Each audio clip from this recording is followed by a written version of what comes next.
they were not willing to give up on Annamalai.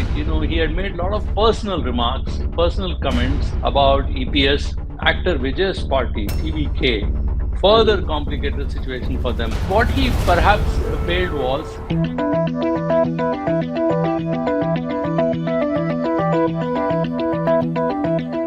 புதிய மாநில தலைவருக்கான போட்டியில் நான் இல்லை. சரியானே? அடுத்தது அது ஏன் இன்னைக்கு நாளைக்கு நீங்க அப்படியே ஒரு நியூஸை போட்டு அண்ணாமலை டெல்லி போறாரு, அண்ணாமலை இவரை கை காட்டினாரு, அண்ணாமலை இவரை கை காட்டல, இந்த எந்த வம்பு சண்டைக்கு நான் வரலீங்கன்னா நான் போட்டியில் இல்லை. Hello and welcome, Vijay Srinivasan. This is Talking Sense with Srini. We are hearing a lot of significant political development that's happening here in the state of Tamil Nadu ahead of elections at 2026. The most latest is the BJP's, rockstar leader Annamalai has confirmed that he is not in the run for the next party president here in Tamil Nadu. The decision comes in the backdrop of K Swami, the AIADMK leader, meeting Home Minister Amit Shah in the national capital, Delhi last week. Joining me to discuss this further is our editor-in-chief, Mr. Srinivasan. So thank you very much for your time. Let me begin with you straight there. I mean, Annamalai is arguably the most popular leader in the party's history here in Tamil Nadu. Don't you see this as some kind of a setback ahead of elections 2026? No, I won't see it as a setback. I think BJP headquarters have made a tactical move. They do value Annamalai. It's not as if they don't recognize what Annamalai has done for the BJP in the last few years. He has managed to make the party much more visible than his predecessors. His aggressive campaign, his in-your-face kind of statements, his kind of confrontationist approach, where he managed to even create something called, he wanted to out something called DMK files, where he wanted to expose the current DMK regime. So in that sense, as an opposition leader, there was a point when it was even, there was a bit of a worry among AIADMK, whether he is snatching the mantle of being the main opposition party in the states. And that was a kind of, charisma he managed to develop around himself. And he's an ex-IAS, IPS officer who has come. He had, served in Karnataka. He came to Tamil Nadu, so he has that aggressive gait, and physically he was fit, and something different from all the previous BJP leaders you have seen in the past. In the past, if you have, leaders are far more, I won't say passive, but far more, accommodative. Say earlier you had Pon Radhakrishnan, you had Tamilisai Soundararajan, you had L. Murugan, you had other leaders who have seen far more accommodative. See, Tamil Nadu politics, he was completely given a different course by Annamalai, who tried to, he in a way managed to tell his cadres that, look, you need not fear, you can take on DMK in our own terms. So in that sense, he proved to be extremely successful for BJP. It became a much more visible party in Tamil Nadu than it was ever.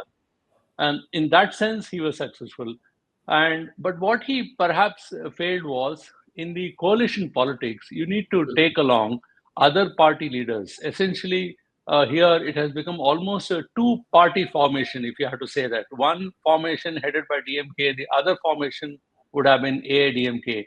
And he ran foul of AIADMK leader Edappadi, EPS, and that became his undoing. So because of that, what happened was that if you remember, you go back to 2019 elections, or even before that in 2014, there was there was an alliance which even 2016 Assembly election, BJP managed to string together a strong alliance, and that alliance was really helpful in getting the party ahead in terms of vote share. But what was the main failure of Annamalai was his inability to, work along with other coalition partners, especially AIADMK. And he he had made a lot of personal remarks, personal comments about, EPS. One of the reasons is possibly because they both come from the same region, which is called as Kongu Belt. And there was a local rivalry as well. And there are some personal statements which he made against EPS, which he did not take they became almost like snake and mongoose. That's the kind of a relation they had. And Annamalai was refusing to back down despite constant reminders from the center. And that's what you saw, what happened in 2024 parliamentary election. While the alliance managed to, while the BJP on its own managed to get 11.24% vote share, but it couldn't win any seat. It could get some seats earlier in the assembly, in the assembly election. But in the parliament, they drew a blank, though they managed to increase the vote share. And the exit of EPS with his AIADMK in September 2023 proved to be the undoing. So therefore, I think the BJP has done a went back to the drawing board. They looked at it, and they probably thought that even at the cost of sidelining Annamalai, it would be in the best interest of the party that they go to 2026 assembly election under the leadership of perhaps EPS, though it's not yet declared, but more or less it should be under his leadership. And for that adjustment, I think they have kind of asked Annamalai to sidestep. Okay, so but political analysts have also have been saying that this has been a long time coming. The resignation has been a long time coming, but and they say that maybe all was not okay after the BJP's debacle in the 2024 elections there, so Lok Sabha elections there, where even Annamalai was himself actually lost the high stakes battle in Coimbatore there. What do you think must have prompted this decision? He was also sent for some kind of sabbatical to Oxford University to do a political program there. You think it's just connecting dots here? You think there could be something that's brewing already? No, I think there was a bit of a rethinking in between. They were not willing to give up on Annamalai continuously because there are two streams of thought within the BJP. The one thought was that Annamalai has managed to bring a certain aggression. He managed to actually bring together all upper caste, vote share in a way, and also the sections who have been in power for a long time, the forward caste. Within that, he managed to create some buzz. Also among the youth, he was able to do a certain change in their mindset. All of that party thought it is in its favor and they can actually do something of its own. But you're right, 2024 parliamentary election really made them feel that, okay, it's a different state. It's not what they did in, what they could do perhaps in some other states by doing an aggressive campaign, and they can't manage it in Tamil Nadu. I mean, I think it's more or less clear to them because Tamil Nadu politics is very different. The coalition politics is very important. And especially when you are faced with a very strong coalition of DMK, which has been continuously for the last 4 or 5 years. And the alliance haven't broken since 2020, 2022. The alliance have been there. I mean, see, the party has not been able to, do anything to that alliance, which is the DMK alliance. And that umbrella coalition was very tough to crack. And then, therefore, they probably realized, and in between, they send off on a sabbatical Annamalai. Probably they thought when he comes back, probably things would change. But then he resumed where he had left before. And then probably there was a rethinking. And you see, on the other hand, if you notice, entry of, actor Vijay's party, TVK, further complicated the situation for them. And they realized that, there could be a division in anti-DMK votes. What they thought they can corner. Now, another player coming in between who, again, initially BJP tried to woo him and tried to rope him in, but even that didn't work out. That's when probably they realized that it's in the best interest to forge a coalition with EPS within their fold. And therefore, they have decided to kind of sacrifice Annamalai. That's what it appears to be.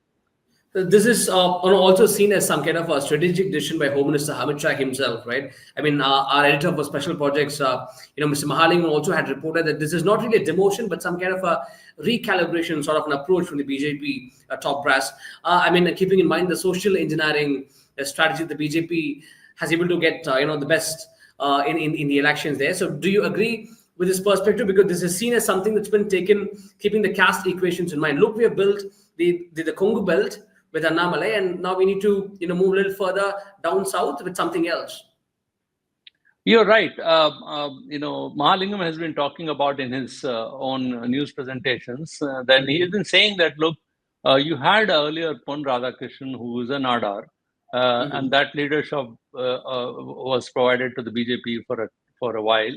Then it came Tamil Sai Soundararajan, again a Nadar, and they are pretty strong in the southern districts of Tamil Nadu, and therefore they thought that okay, this leadership could mobilize some votes. And Pon Radhakrishnan did manage to win his parliamentary seat also, and Tamil Sai also made some buzz, and she did lose her seat in Chennai South, but she emerged as a prominent leader. They replaced by a Dalit leader, L. Murugan, but he took off, went around the state in a Vel Yatra, and nobody knew who L. Murugan was. Suddenly he plucked out of somewhere. He was a lawyer there, and he was brought to the forefront. He didn't prove to be very effective. So then they finally brought in Annamalai, who really managed to, who's a Gounder himself, and the same caste as from the Kongu region as EPS. But that's when, while he mobilized the party, he ran, completely his whole mission ran ground because he was in direct confrontation with EPS, and that's where the problem occurred. So almost entire caste, if you look this way, from Nadar to Dalit to Gounder to now, probably they are circling around what is called Mukkalattor or Tevar, a very dominant faction in DMK politics, and Tevas are in both parties. They are in DMK as well as in AIADMK. But in Dravidian politics, they have played an important role.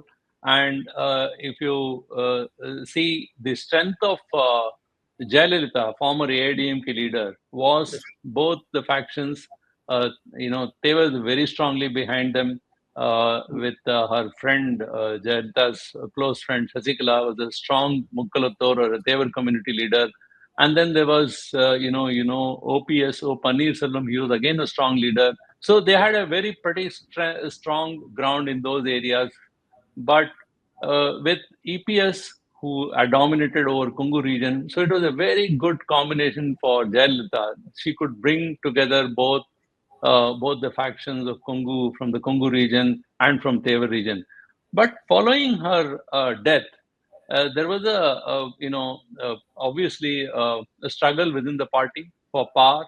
Who would capture the party leadership? EPS managed to do that. He sidelined OPS and got the party under his fold.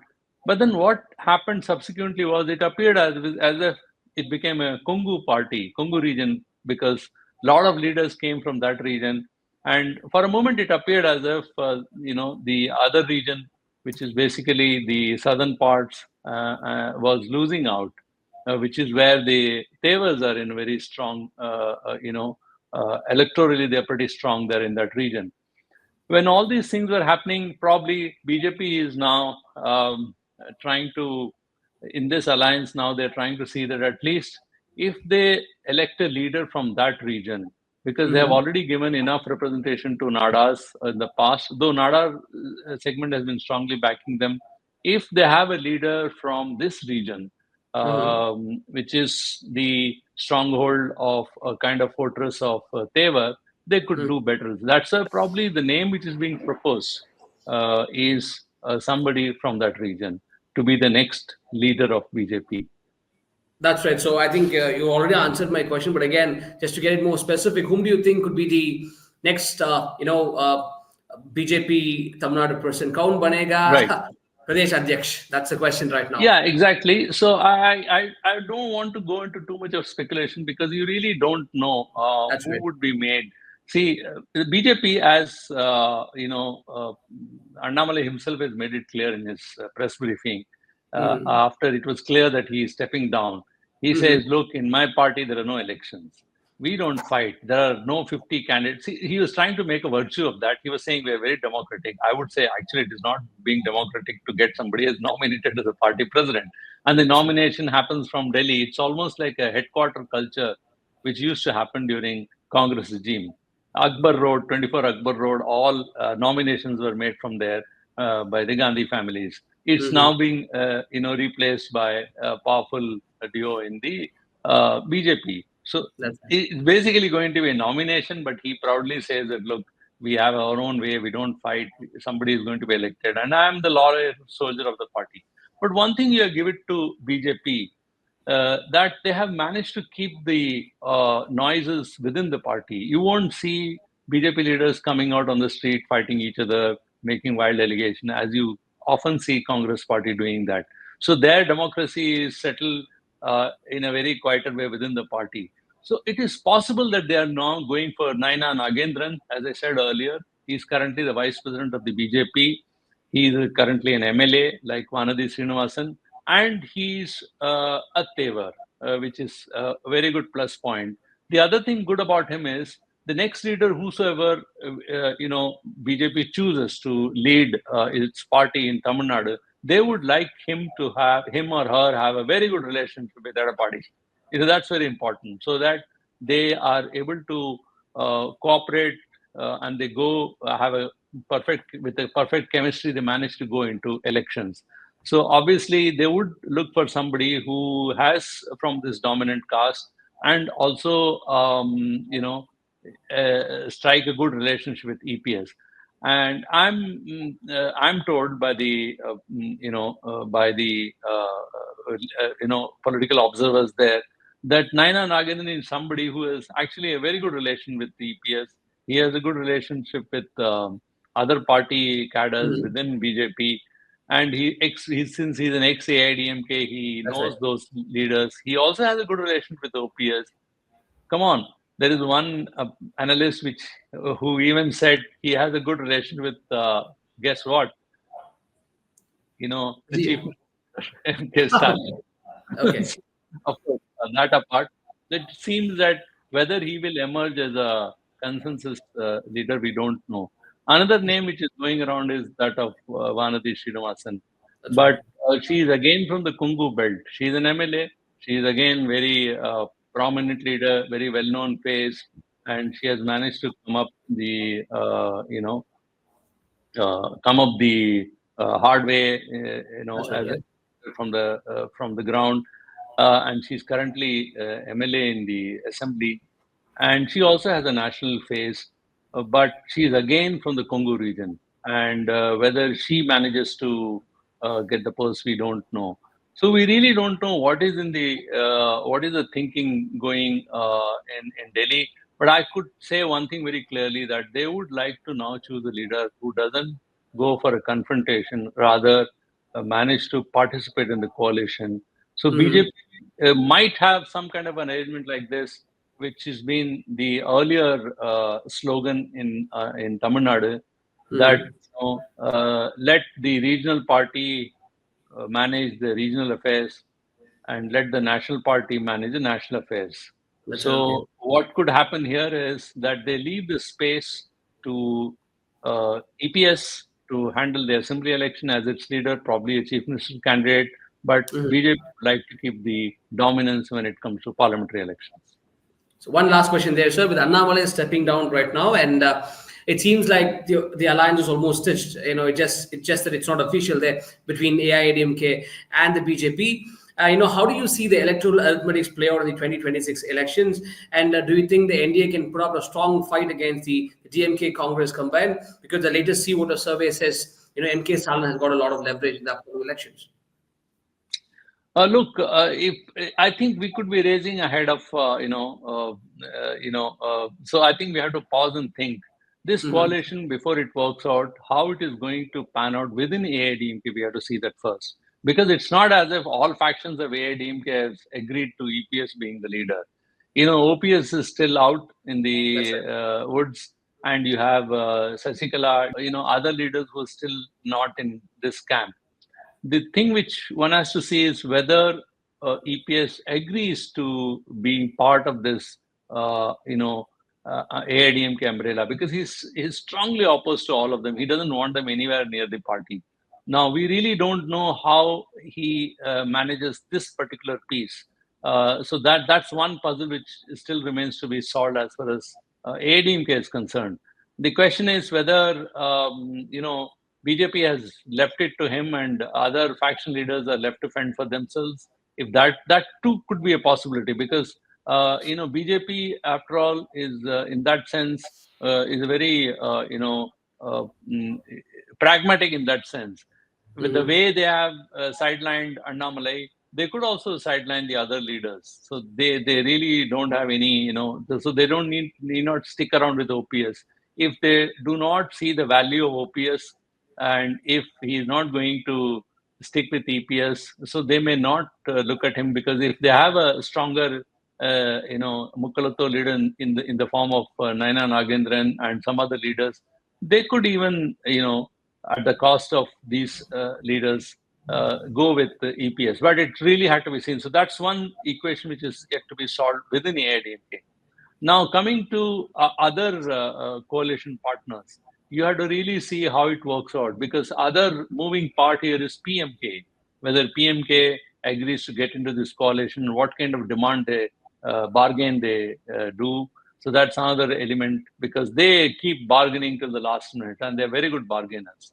The next is, but as long as VCK is part of DMK, PMK is likely to be on the opposite side. So that's one positive thing. But then till the last minute, you can't say how it will move.